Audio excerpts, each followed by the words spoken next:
ನಮಸ್ತೆ ಸ್ನೇಹಿತರೆ, ಇವತ್ತು ನಾವು TET 2022 ಪ್ರಶ್ನೆ ಪತ್ರಿಕೆ ಪೇಪರ್ 2 ಅಲ್ಲಿ ಶಿಶು ವಿಕಸನ ಮತ್ತು ಬೋಧನಾಶಾಸ್ತ್ರವನ್ನು ನೋಡಿಕೊಳ್ಳುವ. Child development and ಪೆಡಗಾಗಿ. ಮೊದಲನೇ ಪ್ರಶ್ನೆ, 61ನೇ ಪ್ರಶ್ನೆ. ಮಗುವು ನಿಲ್ಲುವ ಸಾಮರ್ಥ್ಯವನ್ನು ಹೊಂದುವ ಮೊದಲು ನಡೆಯಲು ಸಾಧ್ಯವಾಗುವುದಿಲ್ಲ. ಹಾಗೆಯೇ ಮಗುವು ಓಡಲು ಪ್ರಾರಂಭಿಸುವ ಮೊದಲು ನಡಿಗೆ ಕಲಿಯಬೇಕು. ಈ ಸಂಗತಿಯನ್ನು ಹೊಂದಿರುವ ಅಂಶ. ಇಲ್ಲಿ ನೀವು ಪ್ರಶ್ನೆಯನ್ನು 2 ಬಾರಿ ಅರ್ಥ ಮಾಡಿಕೊಳ್ಬೇಕು ಸ್ನೇಹಿತರೆ. ಶಿಶು ವಿಕಸನ ಮತ್ತು ಬೋಧನಾಶಾಸ್ತ್ರದಲ್ಲಿ ಮುಖ್ಯವಾಗಿರುವಂಥದ್ದು ಪ್ರಶ್ನೆಯಲ್ಲೇ ನಮಗೆ ಉತ್ತರಗಳು ಗೊತ್ತಿರ್ತದೆ, ಅಥವಾ ಪ್ರಶ್ನೆಯಲ್ಲಿ ಅವರು ಉತ್ತರವನ್ನು ಕೊಟ್ಟಿರ್ತಾರೆ. ನಾವು ಸ್ವಲ್ಪ ಯೋಚನೆ ಮಾಡಿಕೊಳ್ಬೇಕು. ಹಾಗೆ ಅದರ ಬಗ್ಗೆ ಆ ಪ್ರಶ್ನೆಯಲ್ಲಿಯೇ ಉತ್ತರ ಸಿಗುವಂತೆ ಅವರು ಪ್ರಶ್ನೆಯನ್ನು ಕೊಟ್ಟಿರ್ತಾರೆ. ನಾವು ಸ್ವಲ್ಪ ಅದನ್ನು ಯೋಚನೆ ಮಾಡಬೇಕಾಗ್ತದೆ. ಮಗು ನಿಲ್ಲುವ ಸಾಮರ್ಥ್ಯ ಹೊಂದುವ ಮೊದಲು ನಡೆಯಲಿಕ್ಕೆ ಕಲಿಬೇಕು. ನಡಿಲಿಕ್ಕೆ ಈಗ ಓಡಲು ಪ್ರಾರಂಭಿಸುವ ಮೊದಲು ನಡಿಗೆ ಬರಬೇಕು. ಇದು ನಮ್ಮ ಶರೀರದಲ್ಲಾಗುವಂಥ ಬೆಳವಣಿಗೆ ಅಲ್ವಾ. ಅದರಿಂದ ಇದರ ಉತ್ತರ ಬೆಳವಣಿಗೆಯ ನಿಯಮ. 62ನೇ ಪ್ರಶ್ನೆ. ಅನುವಂಶವು ನಿರ್ಧರಿಸುವಂತಹ ಮಾನವನ ಗುಣ. ಈ ಬುದ್ಧಿಶಕ್ತಿ ಎನ್ನುವಂಥದ್ದು ನಮ್ಮ ಹಿರಿಯ ತಲೆಮಾರುಗಳಿಂದಲೇ ನಮಗೆ ಅನುವಂಶಿಕವಾಗಿ ಬರ್ತಾನೆ ಹೋಗ್ತದೆ. ಅದರಿಂದ ಅನುವಂಶವು ನಿರ್ಧರಿತವಾಗುವಂತಹ ಮಾನವನ ಗುಣ ಬುದ್ಧಿಶಕ್ತಿ. 63ನೇ ಪ್ರಶ್ನೆ. ಮಕ್ಕಳಲ್ಲಿ ಸಾಮಾನ್ಯ ಆಸಕ್ತಿ ಮತ್ತು ಗುಣಗಳು ಭದ್ರವಾದ ಮತ್ತು ನಿಕಟ ಸ್ನೇಹವನ್ನು ಉಂಟು ಮಾಡುವಂತಹ ಅವಧಿ ಯಾವ ಅವಧಿ? ಅಲ್ಲಿ ಸಾಮಾನ್ಯ ಆಸಕ್ತಿ ಮತ್ತು ಗುಣಗಳು ಭದ್ರವಾಗಿರ್ತದೆ, ಹಾಗೆ ನಿಕಟ ಸ್ನೇಹವನ್ನು ಉಂಟು ಮಾಡುವಂತಹ ಅವಧಿ ತಾರುಣ್ಯಾವಧಿ. ತಾರುಣ್ಯಾವಧಿಯಲ್ಲಿ ಭದ್ರವಾದ ನಿಕಟ ಸ್ನೇಹ ಇರ್ತದೆ. 64ನೇ ಪ್ರಶ್ನೆ. ಪರಸ್ಪರಾನುಕ್ರಿಯೆಯಿಂದ ಮೂಲತಃ ಸ್ವಕೇಂದ್ರಿತದಿಂದ ಇತರರ ಕೇಂದ್ರಿತಗೆ, ಅಂದರೆ ಸ್ವಕೇಂದ್ರದಲ್ಲೇ ಇರುವಂಥದ್ದು ಇತರರ ಕೇಂದ್ರಕ್ಕೆ ಹೋಗುವಂಥದ್ದು ಶಾಲೆ, ಅದು ಶಾಲಾ ಅವಧಿ. ವೈಗೋಟಸ್ಕಿಯವರ ಪ್ರಕಾರ ಮಕ್ಕಳ ಕಲಿಕೆಯ ಮೇಲೆ ಪ್ರಭಾವ ಬೀರುವಂತಹ ಅಂಶ ಅಂದರೆ ಹೊರಗಿನ ವಿಷಯ, ಅಂದರೆ ಸಾಮಾಜಿಕ ಅಂಶಗಳು. 66ನೇ ಪ್ರಶ್ನೆ. ಥರ್ಸ್ಟನ್ ಅವರು ವಿಭೇದೀಕರಿಸಿರುವ ಸಮೂಹ ಕಾರಕಾಂಶಗಳ ಸಂಖ್ಯೆ ಎಷ್ಟು? ಸಮೂಹ ಕಾರಕಾಂಶಗಳ ಸಂಖ್ಯೆ 7. ಥರ್ಸ್ಟನ್ ಅವರು ವಿಭೇದಿಸಿರುವಂತಹ ಸಮೂಹ ಕಾರಕಾಂಶಗಳ ಸಂಖ್ಯೆ 7. 67ನೇ ಪ್ರಶ್ನೆ. ಬುದ್ಧಿಶಕ್ತಿಯ ಬಹುಕಾರಕ ಸಿದ್ಧಾಂತವನ್ನು ಪ್ರತಿಪಾದಿಸಿದವರು ಯಾರು? ಬುದ್ಧಿಶಕ್ತಿಯ ಬಹುಕಾರಕ ಸಿದ್ಧಾಂತವನ್ನು ಪ್ರತಿಪಾದಿಸಿದವರು ಹಾರ್ವರ್ಡ್ ಗಾರ್ಡನರ್, ಆಮೇಲೆ Edward Spearman, Bernard Cattell, L Thurstone. ಬುದ್ಧಿಶಕ್ತಿಯ ಬಹುಕಾರಕ ಸಿದ್ಧಾಂತವನ್ನು ಪ್ರತಿಪಾದಿಸಿದವರು ಎಲ್ ಥರ್ಸ್ಟನ್ ಅವರು. ಥರ್ಸ್ಟನ್ ಅವರು ಬುದ್ಧಿಶಕ್ತಿಯ ಬಹುಕಾರಕ ಸಿದ್ಧಾಂತವನ್ನು ಮಾಡಿದ್ದಾರೆ. ಸಮೂಹ ಕಾರಕಾಂಶಗಳ ಸಂಖ್ಯೆ 7, ಅದು ನೆನಪಲ್ಲಿ ಇಟ್ಕೊಳ್ಳಿ. 68ನೇ ಪ್ರಶ್ನೆ. ಸ್ತ್ರೀಯರ ಮೆದುಳು ಪುರುಷರ ಮೆದುಳಿಗಿಂತ ಚಿಕ್ಕದಾಗಿರುತ್ತದೆ. ಸ್ತ್ರೀಯರ ಮೆದುಳು ಹೆಚ್ಚು ತಿರುವುಗಳನ್ನು ಹೊಂದಿದ್ದು ಮೆದುಳಿನ ಮೇಲ್ಮೈ ಹೆಚ್ಚು ಅಂಗಾಂಶಗಳನ್ನು ಹೊಂದಿರುವಂಥದ್ದು. ಇಲ್ಲಿ ಹೇಳಿಕೆ ಎ ಸರಿಯಾಗಿದೆ, ಬಿ ತಪ್ಪಾಗಿರುವಂಥದ್ದು.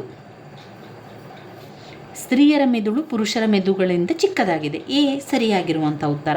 ಸ್ತ್ರೀಯರ ಮೆದುಳು ಹೆಚ್ಚು ತಿರುವುಗಳನ್ನು ಹೊಂದಿದ್ದು ಮೆದುಳಿನ ಮೇಲ್ಮೈ ಹೆಚ್ಚು ಅಂಗಾಂಶಗಳನ್ನು ಹೊಂದಿರುವಂಥದ್ದು, ಅದು ತಪ್ಪಾದಂತಹ ಹೇಳಿಕೆಯಾಗಿದೆ. ಇನ್ನು 69ನೇ ಪ್ರಶ್ನೆ. ಅನೌಪಚಾರಿಕ ಮತ್ತು ಔಪಚಾರಿಕ ಶಿಕ್ಷಣಕ್ಕೆ ಸಂಬಂಧಿಸಿದಂತೆ ಹೊಂದಿಸುವಂಥದ್ದು ಆಂತರಿಕ ಶಕ್ತಿ. ಆಂತರಿಕ ಶಕ್ತಿ ಅಂದರೆ ಅದೊಂದು ನಮ್ಮ ಸ್ವಯಂ ಆತ್ಮವಿಶ್ವಾಸ. ಆಂತರಿಕ ಶಕ್ತಿ ಆತ್ಮವಿಶ್ವಾಸ. ಸಬಲೀಕರಣ ಎನ್ನುವಂಥದ್ದು ಆಯ್ಕೆಯ ಸ್ವಾತಂತ್ರ್ಯವನ್ನು ನೀಡುವಂಥದ್ದು. ಸಬಲೀಕರಣ ಆಯ್ಕೆಯ ಸ್ವಾತಂತ್ರ್ಯವನ್ನು ನೀಡುವಂಥದ್ದು. ಇನ್ನು ಅಧಿಕಾರದ ಪುನರ್ವಿತರಣೆ ಎನ್ನುವಂಥದ್ದು ಸಮಾನತೆಗೆ ಕಾರಣವಾಗುತ್ತದೆ. ಅಧಿಕಾರದ ಪುನರ್ವಿತರಣೆ ಎನ್ನುವಂಥದ್ದು ಸಮಾನತೆಗೆ ಕಾರಣವಾಗುತ್ತದೆ. ಸಮತೋಲನದ ಶಕ್ತಿ ಎನ್ನುವಂಥದ್ದು ಮಹಿಳೆಯರ ಕಡಿಮೆ ಸ್ಥಾನಮಾನ. ಸಮತೋಲನದ ಶಕ್ತಿಯರ ಕಡಿಮೆ ಸ್ಥಾನಮಾನ. ಆಂತರಿಕ ಶಕ್ತಿ ಆತ್ಮವಿಶ್ವಾಸ. ಸಬಲೀಕರಣ ಆಯ್ಕೆಯ ಸ್ವಾತಂತ್ರ್ಯವನ್ನು ನೀಡುತ್ತದೆ. ಅಧಿಕಾರದ ಪುನರ್ವಿತರಣೆ ಸಮಾನತೆಗೆ ಕಾರಣವಾಗುತ್ತದೆ. ಸಮತೋಲನದ ಶಕ್ತಿ ಮಹಿಳೆಯರ ಕಡಿಮೆ ಸ್ಥಾನಮಾನ. 70ನೇ ಪ್ರಶ್ನೆ. ಎ ವ್ಯಕ್ತಿಯ ಕೈಬರಹವು ಬಿ ವ್ಯಕ್ತಿಯ ಕೈಬರಹಕ್ಕಿಂತ ಉತ್ತಮವಾಗಿದೆ. ಈ ಬರವಣಿಗೆಯಲ್ಲಿನ ಭಿನ್ನತೆಗೆ ಕಾರಣ ಈ ಬರವಣಿಗೆಯಲ್ಲಿನ ಭಿನ್ನತೆಗೆ ಕಾರಣ ಮನೋಚಲನಾತ್ಮಕ ಕೌಶಲ್ಯ. ಅಂದರೆ ಇಲ್ಲಿ ನೋಡಿ, ಎ ವ್ಯಕ್ತಿಯ ಕೈಬರಹ, ಇಲ್ಲಿ ಒಬ್ಬ ಎ ವ್ಯಕ್ತಿ ಇರ್ತಾನೆ, ಅವನ ಕೈಬರಹ ಬಿ ವ್ಯಕ್ತಿಯ ಕೈಬರಹಕ್ಕಿಂತ ಉತ್ತಮವಾಗಿದೆ. ಅದು ಅವರವರು ಬರೆಯುವಂತಹ ಅವರವರ ಒಂದು ಮನೋಚಲನಾತ್ಮಕ ಕೌಶಲ್ಯ, ಅವರವರ ಕೌಶಲ್ಯ. ಒಬ್ಬೊಬ್ಬರ ಕೌಶಲ್ಯ ಬೇರೆ ಬೇರೆ ರೀತಿ ಇರ್ತದೆ, ಎಲ್ಲರದ್ದು ಕೂಡ ಒಂದೇ ರೀತಿಯಾಗಿ ಬರಹ ಇರುವುದಿಲ್ಲ. ಅದರಿಂದ ಇಲ್ಲಿ ಒಂದು ಮನೋಚಲನಾತ್ಮಕ ಕೌಶಲ್ಯ ಆಗಿರ್ತದೆ. 71ನೆಯ ಪ್ರಶ್ನೆ, ಶಾಲಾ ಶಿಕ್ಷಣದಲ್ಲಿ ವ್ಯಕ್ತಿ ಅಧ್ಯಯನವನ್ನು ಬಳಸುವುದರ ಕಾರಣ ಏನು? ಶಾಲಾ ಶಿಕ್ಷಣದಲ್ಲಿ ವ್ಯಕ್ತಿ ಅಧ್ಯಯನವನ್ನು ಬಳಸುವುದರ ಕಾರಣ, ಇದು ಅಭ್ಯಾಸ ಮಾಡಲು ತುಂಬ ಸರಳವಾಗಿದ್ದು ಕಡಿಮೆ ಕಾಲಾವಧಿಯನ್ನು ತೆಗೆದುಕೊಳ್ಳುತ್ತದೆ.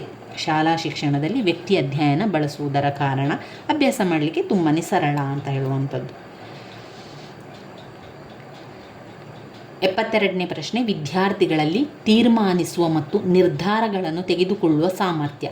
ವಿದ್ಯಾರ್ಥಿಗಳಲ್ಲಿ ತೀರ್ಮಾನಿಸುವ ಮತ್ತು ನಿರ್ಧಾರಗಳನ್ನು ತೆಗೆದುಕೊಳ್ಳುವ ಸಾಮರ್ಥ್ಯ ತಾರ್ಕಿಕತೆ. 73ನೇ ಪ್ರಶ್ನೆ, ಕಲಿಕೆಗೆ ಸಂಬಂಧಿಸಿದಂತೆ ಸ್ವಮಾಪನಕ್ಕೆ ಸಂಬಂಧಿಸಿದ ಸಾಧನ. ಸ್ವಮಾಪನ ಮಾಡುವಂಥದ್ದು ತರಗತಿಯ ಪರೀಕ್ಷೆಯಲ್ಲಿ ಸ್ವಮಾಪನವನ್ನು ಮಾಡಿಕೊಳ್ಳುವಂಥದ್ದು. 74ನೇ ಪ್ರಶ್ನೆ, ವಿದ್ಯಾರ್ಥಿಗಳಲ್ಲಿ ಉನ್ನತ ಮಟ್ಟದ ಯೋಚನಾ ಕೌಶಲ್ಯವನ್ನು ಪರೀಕ್ಷಿಸುವಲ್ಲಿ ಬೆಂಬಲಿಸದ ಕಾರ್ಯಕ್ಷಮತೆ ಆಧಾರಿತ ಮಾಪನದ ಸಂಗತಿಗಳು ಯಾವುದು? ಜ್ಞಾನಾಧಾರಿತ ಮಾಹಿತಿಯನ್ನು ಪುನರುತ್ಪಾದಿಸುವುದು ಅಥವಾ ನಿಗಮನಾತ್ಮಕ ವಿವೇಚನೆಯನ್ನು ಬಳಸುವಂಥದ್ದು. ವಿದ್ಯಾರ್ಥಿಗಳಲ್ಲಿ ಉನ್ನತ ಮಟ್ಟದ ಯೋಚನಾ ಕೌಶಲ್ಯವನ್ನು ಪರೀಕ್ಷಿಸುವಲ್ಲಿ ಬೆಂಬಲಿಸದ ಕಾರ್ಯಕ್ಷಮತೆ ಆಧಾರಿತ ಮಾಪನದ ಸಂಗತಿಗಳು ಅಂತ ಹೇಳಿದರೆ ಅದು ಜ್ಞಾನಾಧಾರಿತ ಮಾಹಿತಿಯನ್ನು ಪುನರುತ್ಪಾದಿಸುವಂಥದ್ದು.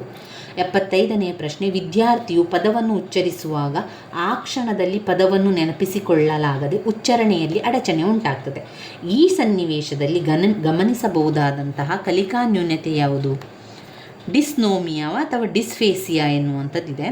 ಆಮೇಲೆ ಇದರಲ್ಲಿ ಡಿಸ್ಪ್ರೆಕ್ಸಿಯಾ, ಡಿಸ್ಟೋಪಿಯಾ, ಡಿಸ್ನೋಮಿಯಾ, ಡಿಸ್ಫೇಸಿಯಾ ಎನ್ನುವಂಥದ್ದಿದೆ.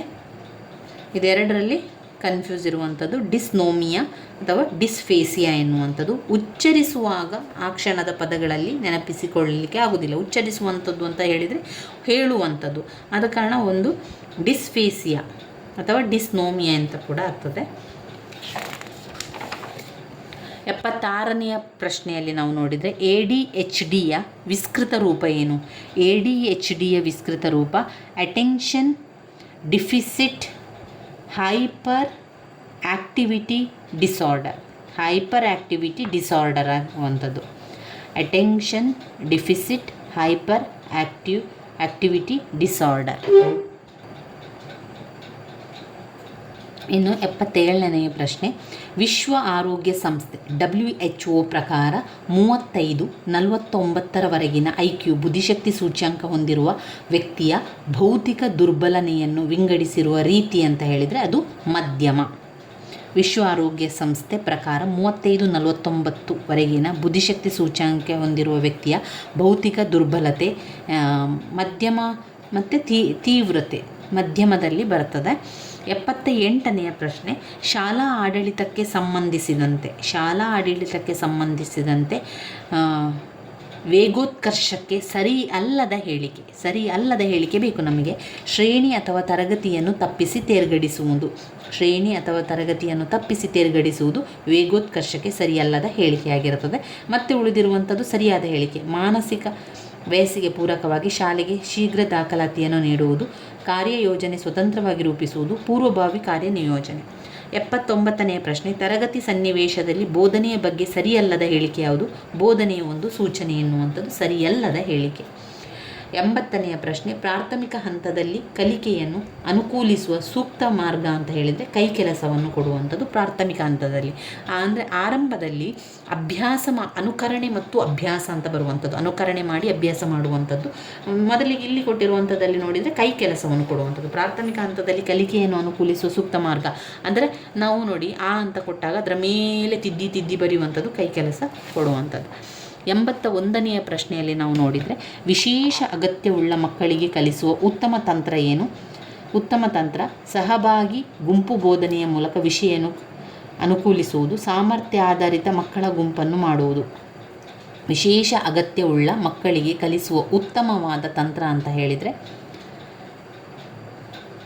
ಸಹಭಾಗಿ ಮತ್ತು ಗುಂಪು ಬೋಧನೆಯ ಮೂಲಕ ವಿಷಯವನ್ನು ಅನುಕೂಲ ಮಾಡಿಕೊಡುವಂಥದ್ದು. 82ನೆಯ ಪ್ರಶ್ನೆ, ಕಲಿಯುವವನಲ್ಲಿ ಸ್ವನಿಯಂತ್ರಣವನ್ನು ಪರಿಭಾಷಿಸುವುದು. ಕಲಿಯುವವನಲ್ಲಿ ಸ್ವನಿಯಂತ್ರಣ ತರುವಂಥದ್ದು ಅಂತ ಹೇಳಿದರೆ ವಿದ್ಯಾರ್ಥಿಯು ಕಲಿಕೆಯಲ್ಲಿ ಸ್ವಯಂ ನಿಯಂತ್ರಣದ ಮೂಲಕ ಸ್ವತಃ ಏಕಾಂಗಿಯಾಗುವುದು. 83ನೆಯ ಪ್ರಶ್ನೆ, ಪ್ರಸ್ತುತ ಸನ್ನಿವೇಶದಲ್ಲಿ ಪೂರಕವಾಗಿ ಹೊಸ ಮಾಹಿತಿಯನ್ನು ಸೇರ್ಪಡಿಸುವ ಪ್ರಕ್ರಿಯೆ. ಅದು ಹೊಸ ಮಾಹಿತಿಯನ್ನು ಸೇರ್ಪಡಿಸುವಂಥದ್ದು, ಸಂಯೋಜಿಸುವಂಥದ್ದು. 84ನೆಯ ಪ್ರಶ್ನೆ, ತರಗತಿಯಲ್ಲಿ ಒಬ್ಬ ವಿದ್ಯಾರ್ಥಿಯು ಹುಡುಗನ ಪಕ್ಕ ಕುಳಿತುಕೊಳ್ಳಲು ಒಪ್ಪಿಕೊಳ್ಳುವುದಿಲ್ಲ. ಈ ರೀತಿಯ ಒಪ್ಪದಿರುವಿಕೆಯ ಕಾರಣ ಏನು? ಅದು ಒಂದು ರೀತಿಯ ವಿಷಮ ಜಾತೀಯ ನೈತಿಕತೆ ಆಗುತ್ತದೆ. ವಿಷಮ ಜಾತೀಯ ನೈತಿಕತೆ.